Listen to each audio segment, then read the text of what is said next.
Welcome to the Deep Dive.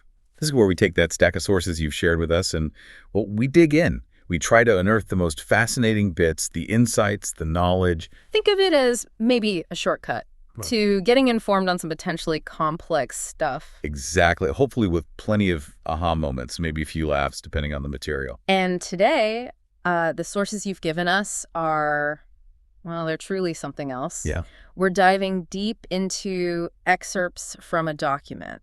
It details the Hermetic Order of the Golden Apple. Okay. And it lays out its wild founding story, its chaotic mission, some pretty bizarre rituals, initiatic degrees, even sacred texts and warnings. Wow. Okay. So, yeah, our mission today is to kind of navigate this, let's call it unconventional world described in your material. It feels less about confirming facts, maybe, and more about understanding the logic behind what seems like pure illogic, finding the order hidden in, well, deliberate nonsense. It's quite a journey. We're talking divine discord, cosmic fruit, interpretive sneezing. Interpretive sneezing, okay. Oh. And philosophical vending machines. This material, it really promises to challenge how you think about meaning itself, or, whether you should even think about it too hard sometimes. Okay, let's unpack this then. We're going right into the heart of this Hermetic Order of the Golden Apple, pulling directly from the documents you've given us. Get ready for some surprising facts or, maybe just some surprisingly weird concepts. Let's kick things off at the very, very beginning, or, the beginning as the source describes it. The year Zerika Ev Evadi of the sublunar perplexity. Right. Not your typical organizational founding. No. What's fascinating here is how non-traditional it is. The source says it was born from dreams, digestive trances, and very specifically, an unusually loud sneeze. A sneeze. During a lunar eclipse, no less. Right. Okay. And the whole thing apparently starts with a deity, the divine discordatrix, Eris Pem Metapataphysica, who throws a golden apple. Oh? But not into a garden, no. She throws it into what's called the collective unconscious of reality itself. Which is described beautifully as a conceptual orchard of metaphor and postmodern dread. The imagery is. Yeah. Yeah, it's a bit much already. And this wasn't just any apple. The source is clear.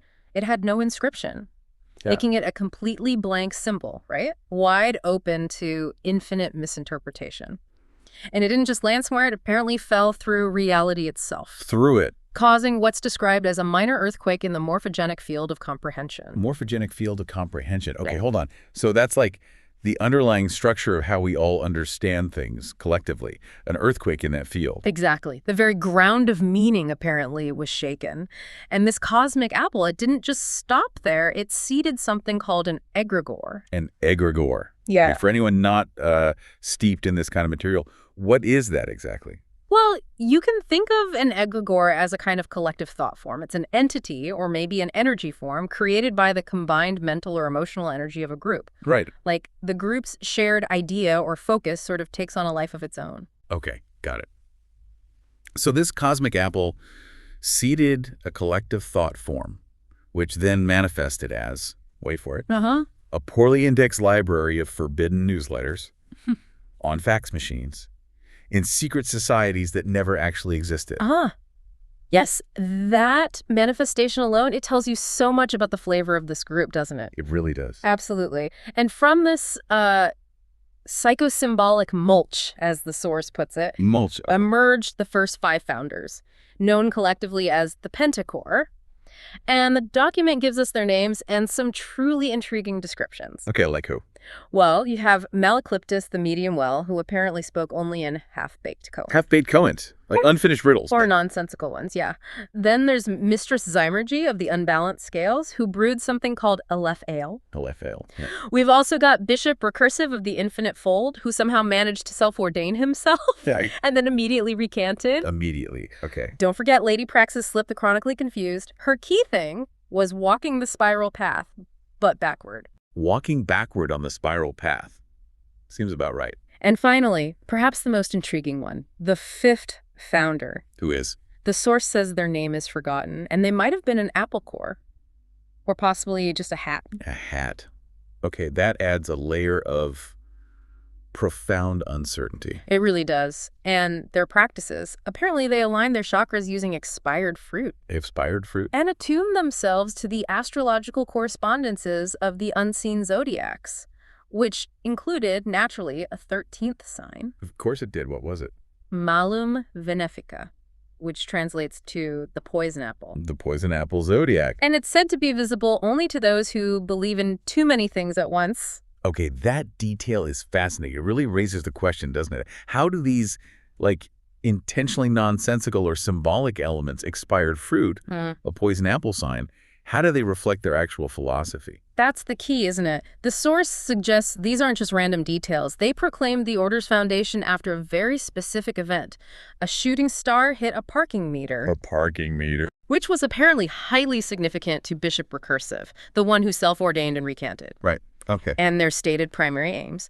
Well, unraveling certainty, confusing the spiritually overconfident, Okay. and perhaps most importantly, hosting potlucks of improbable significance. Potlucks of improbable significance. I love that phrasing. And the original charter for this whole order, what about that? Ah, yes, written on the back of a napkin. Naturally. During a divine brunch with Eris herself, signed with a doodle, smudged with syrup, and apparently canonized entirely by mistake. Canonized by mistake. So the very origin documents embrace accident, casualness, paradox, as foundational elements. Absolutely. It's baked in from the start. So every organization needs a mission, right? Even this one. What is this order's purpose in the world, according to the source? They call it the most irrelevant receptacle of entropic praxis, or MIA for short. MIRP. Catchy. And what does that mission actually entail? Their commitment is described as secretly chaotic. It involves disseminating mimetic dissonance. Mimetic dissonance. Like spreading conflicting or confusing ideas, memes, to create mental chaos. Exactly. Cultivating fruit-shaped morphogenic fields, whatever that means, precisely in their system. Right. And ritualized misinterpretation, even of things like astrology drawn in mustard. Drawn in mustard. Okay. So their goal is explicitly not clarity then. Explicitly not. They state they exist not to answer questions, but to render them irrelevant. Render them irrelevant. How? Through something they call recursive praxis. Recursive praxis. Yeah. Explain that a bit. Praxis is putting theory into practice. Recursive means it loops back. Yeah, it's like a practice that somehow folds back on itself, maybe questioning its own foundation or purpose as it goes along. And they perform this naturally under fluctuating moon phases and internet latency. Of course you do. They also deeply embrace the ontological uncertainty of qualia. Ontological uncertainty of qualia. Okay, let's break that down. Ontological is about the nature of being, existence. Qualia are subjective experiences like the redness of red or how an apple tastes. So they're embracing uncertainty about the very nature of subjective reality itself. Precisely. It's a commitment to the idea that your personal experience might not have a fixed or knowable nature at all. Wow, okay. And they evoke an egregore back to that idea called the core that is not, which is co-created by collective inattention and discontinued children's serials. Yes, and this egregore apparently guides them as they trace sacred geometries on bar napkins. Bar napkins. Trying to unravel what they call the hyper-real apple of reality. Hyper-reality. Yeah. That's where symbols and simulations become more real than reality, right? So they're unpacking a symbolic apple within a simulation, guided by something born from forgotten ideas and sugary cereal. That's a good summary, yeah. Their rites sound equally layered. The source describes them happening in overlapping liminal zones of dream, parody, and tax-exempt mysticism. Tax-exempt mysticism. Nice touch. They chart the numinous, the sacred, through confusion, nonsense cartography, and something called semiotic breakdown of form into juice. Semiotic breakdown, like when symbols lose their meaning, turning form into juice, sounds like. Yeah. Reducing reality to something sticky and consumable. Something like that. And the mission is threefold, though the third fold is theoretical. Of course it is. What are they? First, transmute order into chaos and back again, using metaphor and glitter. Glitter. Essential. Second, Advance paramystical apple alchemy, using forgotten planetary nodes and Iris's wifey password. Iris's wifey password. Oh, okay. And paramystical apple alchemy is like conjuring weird stuff with apples. Something like that, yeah. Pseudo-alchemical apple magic. Right. And the theoretical third fold. Building a fractal temple of recursive enlightenment, especially in ducks. Especially in ducks. The specificity kills me. It's key. And they describe themselves not as left-hand or right-hand path, none of that. They're the fruit-slick middle path upon which all slip and none arrive. None arrive, okay. They see themselves as the ineffable bruise beneath the skin of reality, or the discord that sings in the key of maybe. The discord that sings in the key of maybe. That really sums it up, doesn't it? And they call, Hail Iris, Callisti, pass the pie. It's cosmic and just completely mundane at the same time. That blend is absolutely central to their identity based on these sources. So how do you actually become a member? If you wanted to join this order, the source describes specific rituals, right? Yeah. An opening oath and invocation. Yes. And they're meant to be performed in, well, flexible locations. Shadows, public restrooms, or even dream states. Location flexibility, always a plus. What does the ritual involve? The celebrant stands in what's called a circle of perplexity, holding an apple or maybe a stand-in. They swear upon the peel and the paradox, the core and the chaos. Okay. They renounce certainty and logic, specifically embracing ecstatic dizziness. Ecstatic dizziness. Not your usual spiritual goal, is it? Definitely not. And they swear fealty to the invisible orchard and the golden apple that was never thrown. Acknowledging something absent as central. They invoke Iris Callisti, who they call the goddess of the snickering void, asking her to unveil the unveiled, unmake the remade, unmention the mentionable. Asking a goddess to basically undo reality and language. Bold. Yeah. And what's the response from everyone else there? According to the source, a synchronized, chaotic noise. Like what? Often involving kazoos, tambourines, rubber chickens, or, my personal favorite, collective interpretive sneezing. Collective interpretive sneezing. Okay. That's certainly memorable. And chaotic, which seems to set the tone for their whole structure, right? The 5 discordant degrees of initiatic applement. Exactly. And their motto here is ex nonsense ordo expectat. Which means? From nonsense, order awaits. It suggests the structure emerges from the chaos, not imposed on it. Okay, let's walk through these degrees, because this really seems to lay out the whole journey for a member. First up is Degree 1, Poem Novitiate of the Coreless Path. Poem Novitiate, okay. Their title is Initiate of the Hollow Seed. And their symbol? A bitten apple core, suspended in jello. In jello. Okay, symbols already hitting decay and maybe meaninglessness. What's their role? The source describes them as the ignorant seeker. Their job is to memorize and then immediately forget contradictory aphorism. Memorize and forget. Their regalia is a paper crown that says, apprentice to nobody, and their mantra, I know not what I know not, therefore I know lots.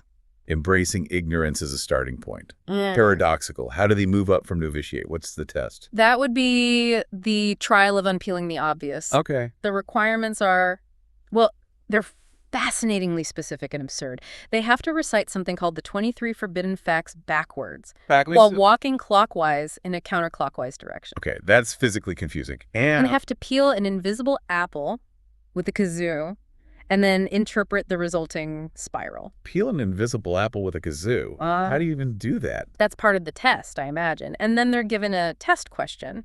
What is the sound of one apple falling in a vacuum of disagreement? Sounds like a Zen koan, but apple-flavored. But this is where it gets really interesting, isn't it? The source gives a secret component to this test. It does. And the secret is this. If they answer the question at all, they fail. They fail if they answer. So the insight isn't finding the right answer to the absurdity. It's recognizing the futility of seeking an answer in the first place, rejecting the premise. Exactly. True wisdom in this context, as the source presents it, is knowing when not to engage with the question itself. Okay, that's clever. Moving on to Degree 2, Peelomancer of the Second Spiral. Their title, Lateral Custodian of the Left-Turning Peel. Symbol, a spiraled apple peel described as eternally uncoiling. Eternally uncoiling. What's their role? To peel truths from falsehoods, but then sew them backwards. Sew them backwards, okay. They also do rituals with an invisible paring knife. Regalia is an apron covered in international apple stickers. And their mantra, truth is that which bruises first. Truth is that which bruises first. Suggesting truth is fragile or painful. Interesting. How do they advance from Peelomancer? That's the Feast of Confounding Consumption. Okay. The initiate is presented with various inedible items, wax fruit, sand apples, even tax-form edible arrangements. Tax-form edible arrangements. Wow. And they have to choose the true apple by tasting it. using their third nostril, which is symbolic, obviously. Symbolic nostril tasting of tax forms. Wild. Is there another test involved? Yes, a test of perception. They have to recite the litany of the 5 flavors in iambic pentameter while being pelted with soft pears. Pelted with soft pears during poetry recitation. Okay. And the secret to this test, what's the catch? The source reveals the secret. The true apple was hidden in their own mouth the whole time. In their mouth. Representing self-delusion. The test isn't just about spotting the real apple out there, but recognizing your own internal biases or assumptions, what you brought with you. That's actually quite profound, hidden inside all that absurdity. Okay. Degree 3. Golden Gourmand of the Forbidden Pomerium. Title: Night of the Crispin Bite. Symbol: a golden apple marked "Eat me maybe." Eat me maybe. Nice! Roll. Guardian of the non-existent orchard. They recite sacred recipes blindfolded while juggling fruit. Blindfolded fruit juggling. Meander. Their regalia is a gilded bib of St. Granny of Smith. And the mantra: to taste is divine, to chew is sacrilege. To chew is sacrilege. So don't fully internalize or digest the meaning, just taste it. Perhaps. How do they get to the 4th degree? The test to Archpip is the fermentation of the spirit. Fermentation of the spirit. Sounds They get locked in a room with only lukewarm cider, a compass pointing specifically to Cleveland. Cleveland. Why Cleveland? Who knows? And the question, who bottled the first bubble? The first bubble. That seems deliberately impossible to answer factually. It does. Their actual trial is to brew a cider that causes mild transcendence, or at least hiccups, in at least one elder of the order. Mild transcendence or hiccups. That range is brilliant. And the secret, what's the real test here? The source says the cider is actually pre-brewed, and the hiccups are faked. The real test, the insight offered by the source, is whether the initiate believed it all mattered. Did they get caught up in thinking the brewing or the effect was genuinely important? Another test where believing too much, getting too invested in the surface level, is the failure state. Fascinating. Degree 4, Archbishop of the Invisible Cider. Title: Keeper of the Carbonated Essence. Symbol: a bottle cap sealed with wax and regret. Wax and regret. Poetic. Roll. Brewmaster of forgotten futures. They convert spiritual ignorance into fizzy enlightenment via the alchemical fermentation of puns. Fermentation of puns. Oh. Regalia, a robe made of old cider labels and mild embarrassment. Mantra: all bubbles rise, and so must my confusion. Confusion is necessary for ascent. How do they make the final leap? To the 5th degree. That's the quintuple initiatic madness of the apple. Apple pie, of course. What does the madness involve? Conducting 5 simultaneous rituals. Balancing a Discordian book on their head, meditating on a pentaple and cheese circle, Pentaple and cheese circle. delivering an impromptu sermon on order and sandwiches, solving the riddle, probably Eris, and ringing 5 off-key bells, all at once. That just sounds like chaos, like actual madness.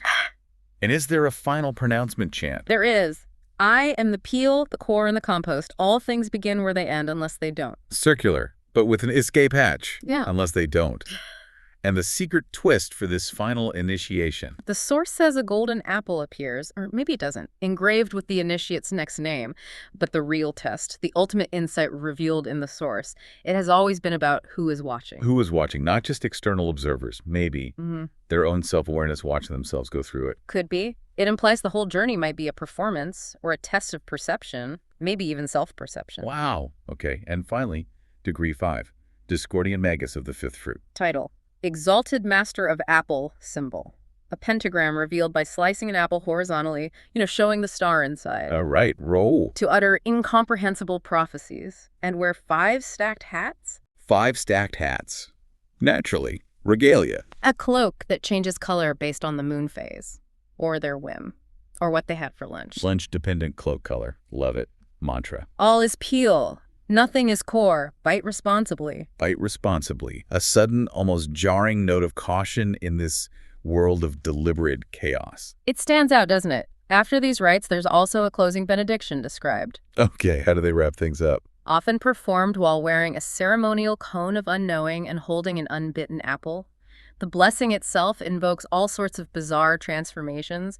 Qualia fermenting, shadow selves giggling, morphogenic fields rippling, praxis becoming unstable, chakras desynchronized, dreams getting partially overwritten. It sounds like a deliberate undoing of structure and certainty. What are the instructions for leaving the ritual space? They include speaking riddles, stepping sideways through hyperreality, and offering apples to strangers on the street. Okay. Reminders are given. The apple rolls, the center shifts, and truth is allergic to clarity. Truth is allergic to clarity. Yeah. That really feels like a core takeaway for their whole philosophy. It does. The blessing concludes with hopes that Eris blesses contradictions, the egregore forgets their name, and toast lands butter side up. Butter side up. The important things. The response from the initiates is the sign of the coiling peel hands splayed like spirals and intoning. So it was peeled, so it shall be sauced. Let confusion reign until next we forget. Until next we forget. Building in the decay of understanding. And the exit instructions. To walk in different directions simultaneously, if possible. If possible, a final act of physical paradox. Brilliant. Now, the documents you shared also include excerpts from the orders, sacred texts, scriptures. That's right. The apocryphal Gospels of St. Gibber and the epistles to the misaligned. And the descriptions of how these were found and decoded are just as strange as the content itself. Oh, yeah. Like the apocryphal Gospels. How were they found? Apparently found under some old takeout menus. And decoded during a shared hallucination. Shared hallucination under takeout menus. Okay. And the commentary in the source says they're recited on the day of discordant grace, or maybe whenever you find meaning in a fortune cookie. Right. And crucially, all interpretations are explicitly stated as being equally incorrect. So the text is sacred, but understanding it is impossible, or maybe even forbidden. You're not supposed to get it right. Seems like it.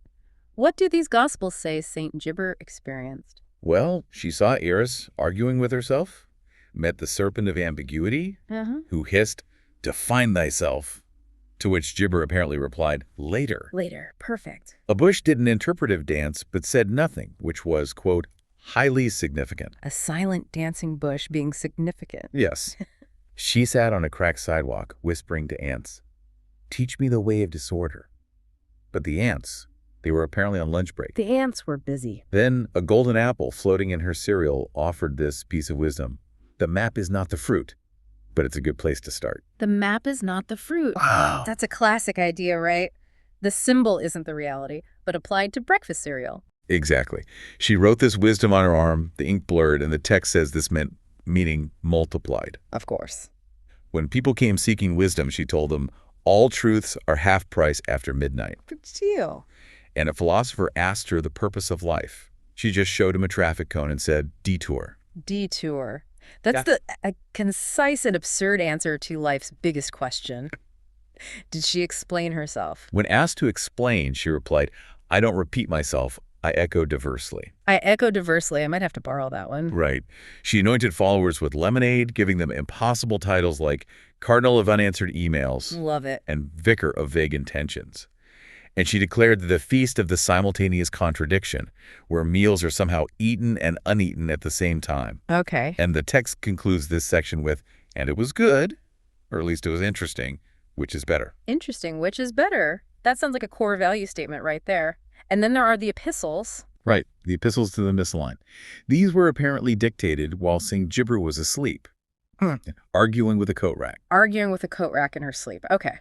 The first epistle, which was translated from the original crayon, is addressed to the fractured few, the asymmetrical dreamers. The tone alone is something else.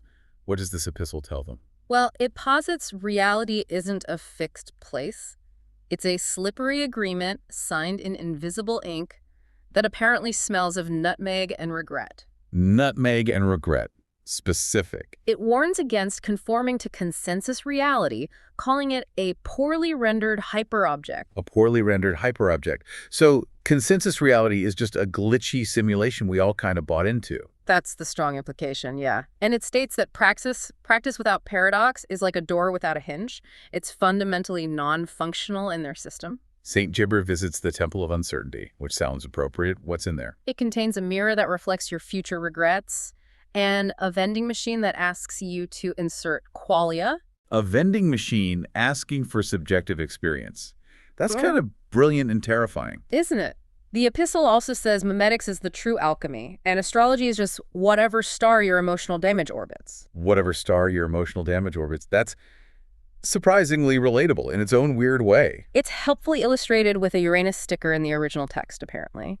It also claims gods speak not in thunder, but in autocorrect errors. Autocorrect errors. You're supposed to listen for the pattern, but then pointedly ignore it. Straight lines are lies.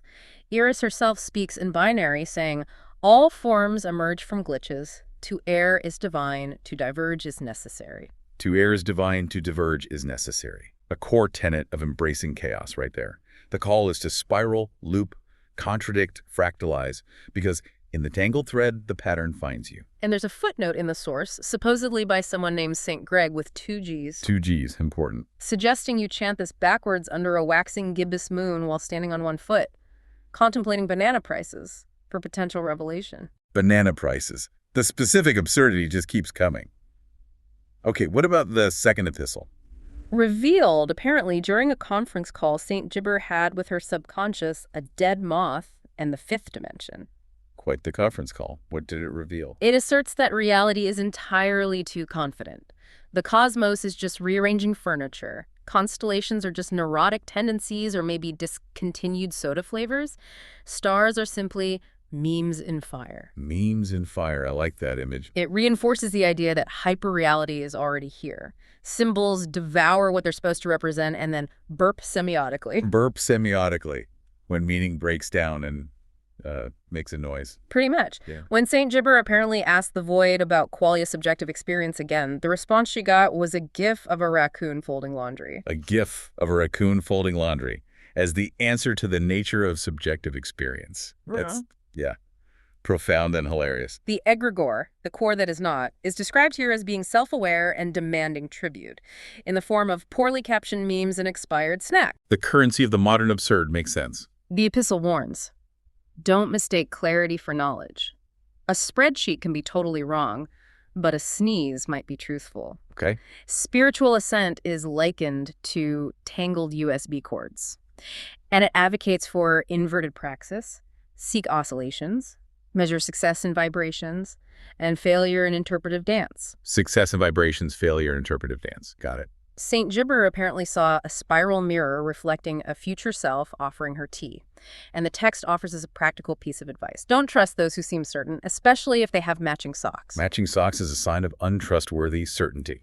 That's a great, specific, weird detail. And it suggests asymmetry is where the oracle, the source of wisdom, is revealed. Exactly. And the postscript for this second epistle, it suggests the letter self-destructs upon understanding and advises anyone who does comprehend it to immediately consult a jester or their inner child. So again, understanding is the point of failure, or at least it requires a radical shift in perspective, maybe becoming more playful or foolish. Seems to be the idea. Finally, your source includes a really significant section, a warning and abjuration against something called Galdrux. Galdrux. Yeah. Okay, what is this thing or force they're warning against? It's described as a metaphilosophical virus, a post-Discordian anti-entity, a mimetic fungus that grows specifically in the space between symbols and meaning. A fungus growing in the gap between what words are and what they represent. Yeah. That's a really powerful, kind of unsettling image. Isn't it? It's a warning aimed at the peel bearers and core keepers of the order, especially during moments of mimetic instability or suspicious synchrony. Galdrux apparently sleeves into your thoughts, particularly in the gaps while you're scrolling through information online. The gaps between scrolling thumbs, targeting the modern mind, the endless scroll. What does it whisper? What's the danger? It whispers, there is no meaning, only you pretending to pretend. It traps you in a hall of mirrors etched with your own cleverness. The source calls it fractal nihilism. It offers gnosis spiritual knowledge, but without any grounding. Revelation without roots, praxis that just dissolves into infinite, maybe cynical jest. Gnosis without grounding. Knowledge that leads nowhere, just loops back on itself. How do they distinguish this Galdrux from Eris, their own goddess of chaos, or their own practice of embracing nonsense? That's a really crucial distinction they make in the warning. Galdrux is described as clever, yes, but not funny. Not funny, okay. It's infinite, but it has no punchline. It knows your memes, but uses them against you, perhaps. Eris, their goddess, throws the apple of creative discord. Galdrick's only edits the Wikipedia page. That edits the Wikipedia page. Yeah. It's a fantastic modern analogy for something that just undermines established meaning without adding anything new or generative, just sterile deconstruction. Exactly. It highlights that the Order seems to embrace chaos as a creative, maybe even sacred force. While Galdrick's represents a kind of sterile, self-referential meaninglessness, the warning even provides a ward against it. A ward? What is it? I bite the apple, not the algorithm. I spiral inward, not outward into recursion.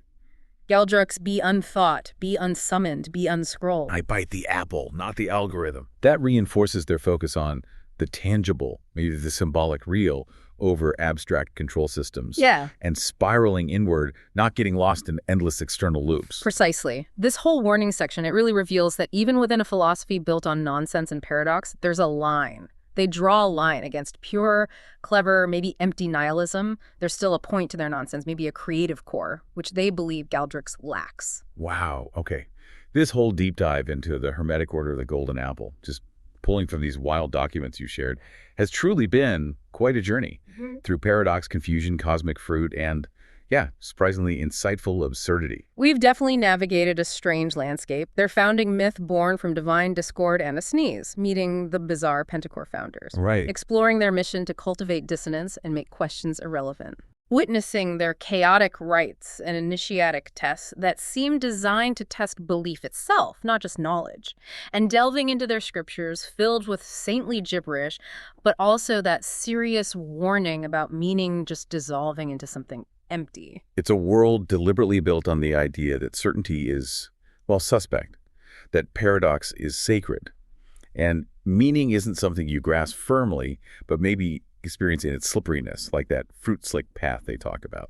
Yeah, and this dive wasn't really about finding definitive answers within these sources because, frankly, they seem designed to avoid them. It was more about understanding the structure, maybe the logic of a philosophy that deliberately rejects conventional logic. Seeing how meaning, or the lack of it, can be explored through symbols, through humor, through absurdity, and just a constant questioning of the obvious. Exactly. So what does all this mean for you listening to this, having shared these sources with us? Maybe it's just a reminder to question those areas where you feel too certain, to look for the absurd in the mundane, or to consider that sometimes the most potent insights don't come from direct answers, but from really oblique angles like, you know, a conversation with a coat rack, or realizing the true apple was in your own mouth all along. Or perhaps it suggests that navigating the sheer overload of information we all face isn't always about seeking perfect clarity. Maybe sometimes it's about appreciating the inherent chaos, that tangled thread, and learning to step sideways through whatever hyper-reality we find ourselves swimming in. As the Order might say, right? The apple rolls, the center shifts. The truth is allergic to clarity. Which kind of raises an important final question for you to ponder after all this. In a world that seems increasingly obsessed with finding straight lines and clear, definitive answers, what value might you find in occasionally embracing the tangled thread, the fruit-slick path, or maybe even the unexpected wisdom in a cosmic sneeze? Thanks for joining us on this. Well, this very unique deep dive. We hope it gave you some new, possibly bewildering ways to look at, well, pretty much everything.